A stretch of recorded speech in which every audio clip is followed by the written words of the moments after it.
Passé la déprime de 1980, le grave pari de la liberté engageant le cœur et l'esprit devait impérieusement réussir lors de la relance de 1995.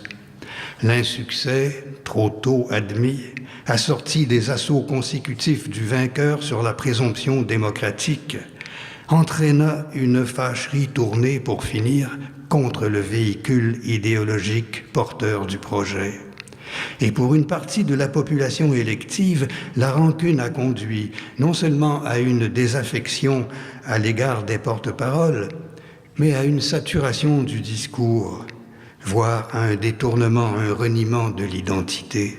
Après tout, n'était-ce pas elle qui était en jeu? L'appareil qui l'avait mise à risque dans le moment encore favorable avait joué ses dernières cartes, condamné l'inopérant. Cet appareil, s'emparant du maître chez nous des prédécesseurs, avait pourtant révolutionné la société prolétaire de 1960 pour la mettre dans sa langue sur la voie de l'ambition. Il avait, par l'accès généralisé à l'éducation, favorisé la réussite personnelle.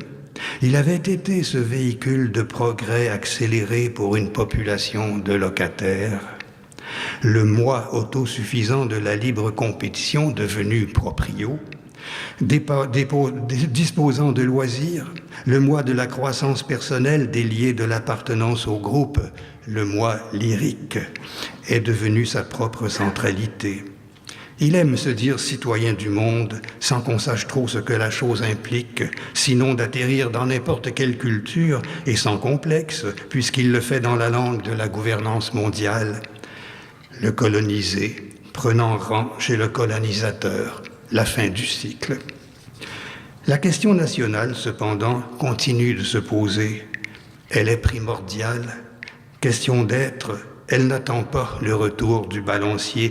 Elle demeure lancinante, indépendamment des cotes de crédit, de l'alternance élective des partis. Elle gît au cœur de toute réflexion. L'effet de mode ni aucun objectif générationnel ne peut se substituer à la pressante nécessité de secouer une tutelle incapacitante, ne peut suppléer à l'impératif d'exprimer en actes les traits fondamentaux de notre être et les choix qui en découlent. À 2 reprises, nous avons voulu croire les garanties offertes pour renoncer à l'effort d'y parvenir, croire aux promesses de trouver dans le cadre fédératif l'espace nécessaire à notre expression. S'il en fallait beaucoup pour nous détromper quant à la bonne foi de l'adversaire, nous ne sommes pas demeurés en reste. Nous voilà bien assurés aussi que si on tient de ce côté-là à nous retenir, ce n'est pas dans la persistance du statu quo, comme certains aiment à le croire, mais dans l'attente historiquement espérante de notre finale acculturation. Celui qui est dépourvu de mémoire n'a-t-il pour avenir que de disparaître? Ne conçoit-il sa personnelle sauvegarde que dans la fusion avec qui l'oblige au recul? Il est vrai que cette tentation, canadienne aussi bien, de nous dissoudre dans l'englobante Amérique états-unienne, de céder à l'unification culturelle, il est vrai que cette attirance est active en chacun de nous. Comment le coloniser, sciemment éloigné d'agir quand les pouvoirs s'exercent par-dessus sa tête et au détriment de ses valeurs? Comment le nous de cette manifestation, peuple absent du dialogue entre les peuples, ne souhaite-t-il pas quitter l'enclos sans horizon d'où ses efforts d'évasion ont été dans les décennies précédentes 2 fois déjoués? La décision soudaine d'immerger en anglais les enfants de 6e année, surprenante d'une administration qui se garde d'intervenir en faveur de la langue d'usage, reçoit l'approbation dans la mesure où elle semble promettre l'abattement de l'enclos. Une réaction défaitiste et de dépit, plus encore, un acquiescement à la pressante intégration continentale, à l'indifférenciation civilisationnelle partout en marche et à laquelle pourtant la presqu'île Québec, avec ses ressources, avec une conscience adulte d'elle-même, a quelque chance de se soustraire pour peu qu'elle décide de ramener en son pouvoir ce qui la détermine profondément et de rebâtir sa solidarité. Jusque-là, une part d'elle-même, invoquant l'illusoire autorité des marchés, se dira prête, oubliant tout ce qu'elle lui doit, à brader la raison commune contre un pseudo-réalisme sans égard à la quête de dignité que la promotion collective a poursuivie. Chacun le sait, la régression dans le processus évolutif n'est qu'un repli épisodique. Il prépare et annonce une avancée proportionnelle. Un jour, la belle d'où je parle se réveillera de son rêve écran. Elle conviendra qu'elle existe d'abord par le principe de cohésion citoyenne.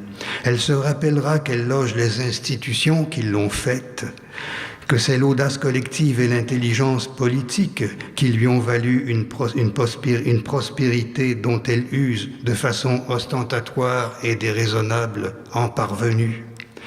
Elle voudra voir, et pas trop tard, espérons-le, que son destin s'accomplit aussi hors de ces murs. On le sait, le référendum n'est pas l'unique manière de mettre fin à la sujétion. Nous en connaissons d'autres qu'il convient d'apprécier en contexte.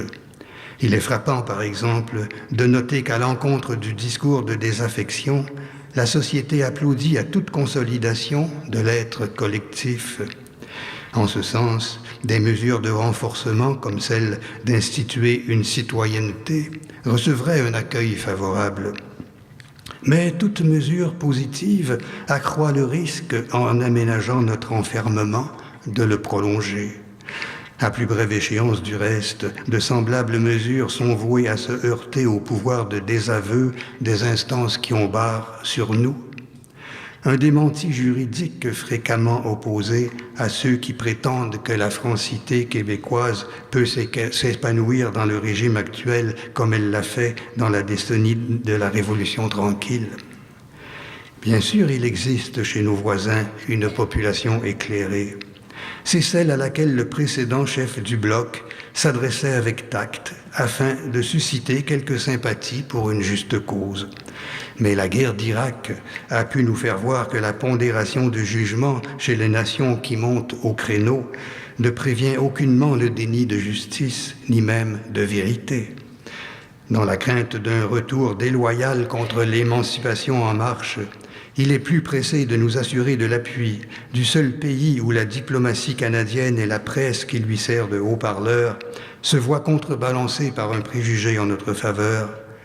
Pour le reste, on peut se demander pourquoi le Canada, pourquoi le Québec ne recherche pas plus activement à tisser des liens avec l'autre Amérique, celle du post-colonialisme et des solidarités émergentes, celle qui contraint au recul la détermination prédatrice sur leur chasse gardée des corporations transnationales. Nous ne sommes pas seuls. En effet, nous menons un combat de réappropriation démocratique, comme le font les diverses nations du continent ibérique.